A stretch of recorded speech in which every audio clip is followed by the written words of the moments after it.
You wrote that beautiful is what you intensely pay attention to. Even a cockroach is beautiful if you look very closely. Can you expand on this? What is beauty? So what I wrote here actually corresponds to my subjective experience that I had through extended periods of meditation. It's pretty crazy that at some point the meditation gets you to the place that you have really increased focus, increased attention, and then you look at the very simple objects that were all the time around you. You can look at the table or on the pen or at the nature, and you notice more and more details, and it becomes very pleasant to look at it. Mm-hmm.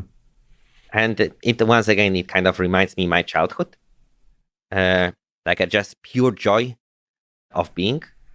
It's also, I have seen even the reverse effect that by default, regardless of what we possess, we very quickly get used to it.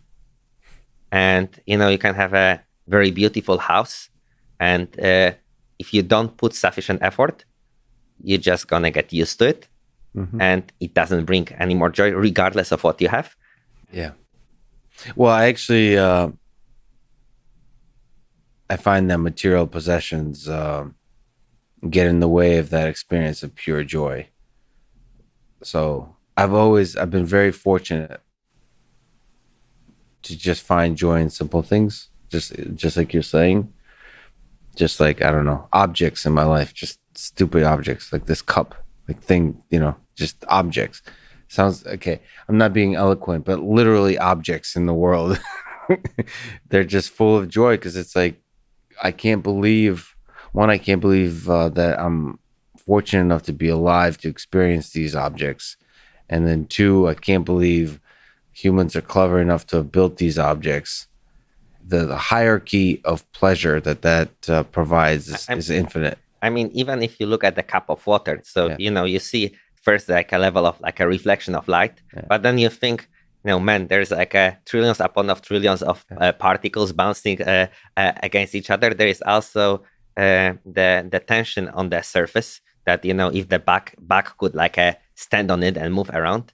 And you think it also has this like a magical property that as you decrease temperature, it actually expands in volume, which allows for the legs to freeze on the surface, and then at the bottom to have actually not freeze, which allows for life. Like a crazy. Yeah. You look in detail at some object and you think, actually, this table, that was just the figment of someone's imagination at some point. And then there was like thousands of people involved to actually manufacture it and put it here. And by default, no one cares. And then you can start thinking about evolution, how it all started from single cell organisms that led to this table. And like these thoughts, they give me life appreciation. Yeah, exactly. And even lack of thoughts, just the pure raw signal also gives the life appreciation. See, the thing is, and then that's coupled for me with the sadness that the whole ride ends, and perhaps is deeply coupled in that the fact that this experience, this moment ends, gives it an intensity that I'm not sure I would otherwise have.